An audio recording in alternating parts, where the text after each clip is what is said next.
Well, good afternoon, everybody. I want to thank everybody for joining us this afternoon, and particularly the members of the Senate who are here with us today to celebrate the unanimous support of S-27 out of the Senate. It's a medical debt relief proposal which would eliminate up to $100 million of medical debt for over 60,000 Vermonters with a one-time $1 million appropriation. This is all done without any new fees or taxes. And it would also protect individuals' credit scores as well from medical debt reporting, potentially saving Vermonters significant money in interest savings and helping them get back on their feet after a medical emergency. Thanks to the full bipartisan support of the Senate, we're now one step closer to making this proposal law and eliminating medical debt for tens of thousands of Vermonters. We continue to look in our office for opportunities to lower costs for families, strengthen our economy, and give every Vermonter a fair shot at success. Right now, as we all know, one of the greatest challenges facing Vermonters is the high cost of health care in Vermont. It's putting pressure on their family budgets. Vermont has some of the highest health care costs in the country, and median incomes in the state have not kept pace with the extreme increase in health care costs, which puts many Vermonters at risk of going into medical debt in the first place, or unfortunately experiencing bankruptcy, which is one of the largest causes, if not the largest cause, of personal bankruptcy in the United States. So certainly at a time when healthcare costs are rising, the fact that we can bipartisanly and unanimously support S-27, which will eliminate $100 million of medical debt for Vermonters, will provide some life-changing relief to tens of thousands of our neighbors and Vermont residents. And again, this will prohibit the reporting of medical debt to a credit rating agency, helping protect Vermonters' credit scores. Because unlike other kinds of debt, medical debt's not a good indicator of somebody's credit worthiness. It's not a good indicator of whether credit should be extended to them, but oftentimes it does prevent them from getting the best rate, or does prevent them from getting a loan for a car or a home or other much needed investment in their life. So I think at this time in our country, and this time in Vermont, all the more important that we were able to, in the Senate was able to get to a bipartisan unanimous decision on S-27. We are most excited about that. I want to thank Senator Ginny Lyons, who was the co-lead sponsor on this bill, as well as Senator Ann Cummings.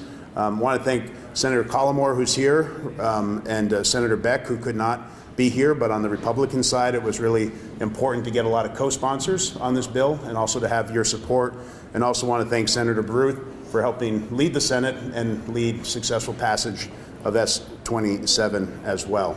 So at that time, I'd like to introduce Senator Lyons to say a few words. I'm happy to take that if you'd like, Senator. Oh, yeah, that would be a good idea. Thank you. Terrific.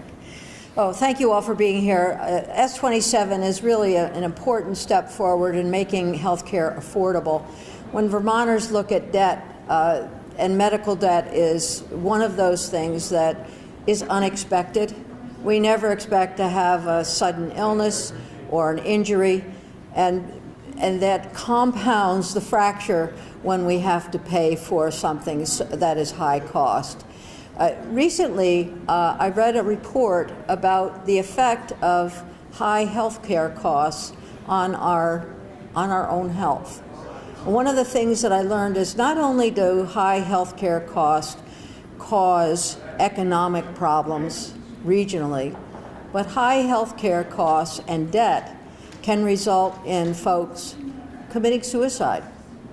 So this is an increased mortality.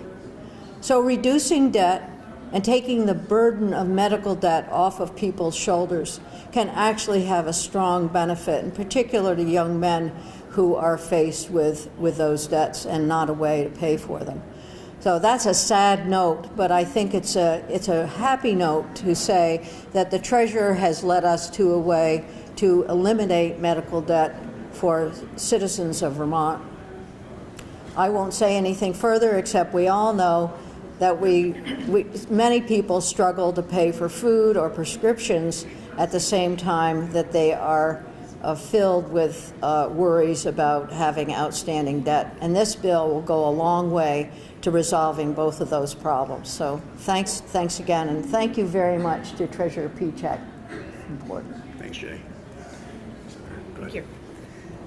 Hello, I'm Senator Martine LaRocque-Ulick. I'm Vice Chair of the Health and Welfare Committee in the Senate. I don't have any prepared statement, but I did just want to share something briefly with you. When this bill came to our committee in the beginning, I had a lot of questions and I wasn't really sure where I stood on this issue. But one of the most compelling things that we heard in our committee was that folks were actually deferring going to get care in a hospital or in a primary care facility because of their debt. What that ends up doing in the long run is it means that folks eventually, when they do have to get care, they end up in the emergency room and they end up with high levels of acuity. And what those two things do ultimately is drive up the cost of care in our state. So this is a really compelling reason to support this particular bill, and it was one that ultimately got me to yes. Thank you.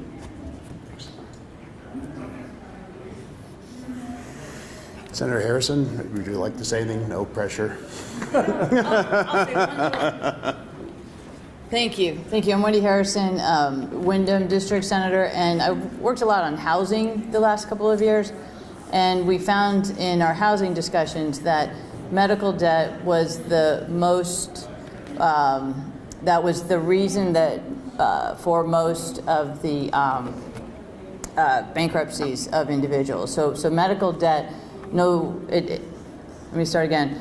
Medical debt isn't just an issue for the medical world, it's also an issue for housing because it's the largest cost of personal bankruptcy. Thank you. Nice. And now the bill will be in the House, and we look forward to the support in the House. We look forward to working with the right policy committees and advancing this through the House of Representatives. We have strong bipartisan support in terms of co-sponsors for the bill on the House side as well, which we're very happy about. But again, I can't thank the Senate enough for their support and leadership on this issue, and happy to take any questions if there are any questions. You mentioned the amount of money that Bill would be able to give. Do you know how many ballpark, say, Vermonters that this would impact or be able to be part of this program? Yeah, so the estimate is 60,000 Vermonters will make up the folks that hold the $100 million in medical debt. So it will impact tens and tens of thousands of Vermonters. Can you speak to their demographic? Are they older Vermonters? Are they middle-aged? What is the demographic there? Generally, if you think about medical debt, it can happen to anybody, so it would reflect Vermont's demographics. But the one caveat for this program is that it will focus on individuals that have moderate and low incomes, so 400% of poverty and below. So it will capture demographically sort of all of the demographics of Vermont, but it will be overrepresented by median and lower income Vermonters. And if you think about where they're getting care and where it's hard to get care and expensive to get care, I would imagine it's going to be overrepresented in our rural communities across Vermont as well. Yes, of course. So thank you for that question. We did hear about one young Vermonter who was confronted with what seems like a low level of debt, $9,000 to many people. And yet that would have put her under, so she couldn't afford a home and she couldn't have a family. Her debt was relieved through this similar process to what we're talking about today. And she went ahead and had her child and is very happily living at home today. I guess once a bill like this does get passage through the House and ultimately a governor's signature, how and when would you start sort of doling out those funds and rolling this program out? Yeah, so the bill, if it becomes law, gives us the authority and gives the Treasurer's Office the authority to enter into a third-party arrangement with a not-for-profit. There's one that is in this space that does this work almost exclusively called undue medical debt. So we would have to enter into a contract with undue medical debt, and then we would help them orient to the Vermont landscape, all of the hospitals that are in Vermont, all the other providers that might participate in the negotiations over the debt itself. And then when they're in a position to start those conversations, that will begin. I would expect it to be sometime in late this year, if we get successful passage.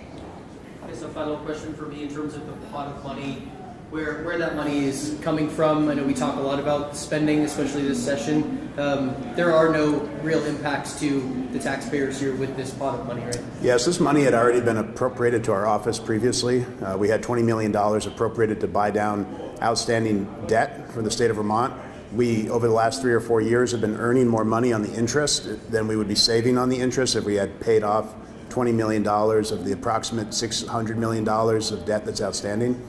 So our suggestion is to take the $1 million from that pot of money that's already been appropriated and put it toward this, because we think this will have an outsized impact in terms of benefiting Vermonters rather than the $1 million of buying down state bonds. You mentioned one of the things is there's no new money, but I guess seeing how this works after this year, could you see maybe using $2 million from your office the next year, or what does the future of this potentially look like if this were? Yeah, well, the way, the bill, the fact that there's the relief component and then there's the prevention of medical debt reporting going forward, one part is an important retrospective look back, so eliminating $100 million, wiping the slate clean for the vast majority of moderate low-income Vermonters that have that eligibility. And then on a prospective basis, preventing the reporting of medical debt will help people financially and hopefully in terms of the health outcomes as well. So we don't foresee a need of doing this again. There may be other, the Senate also passed really good patient assistance legislation last year that should help people stay out of debt as well. So with all of that combined, it's really, really just important to look retrospectively, we believe, this one time. Thank you. Yeah, thank you, everybody. Thank you, everybody. Thank you very much. Yeah, thanks for being here. Yeah, absolutely. Yeah. Yeah, I mean, it's just...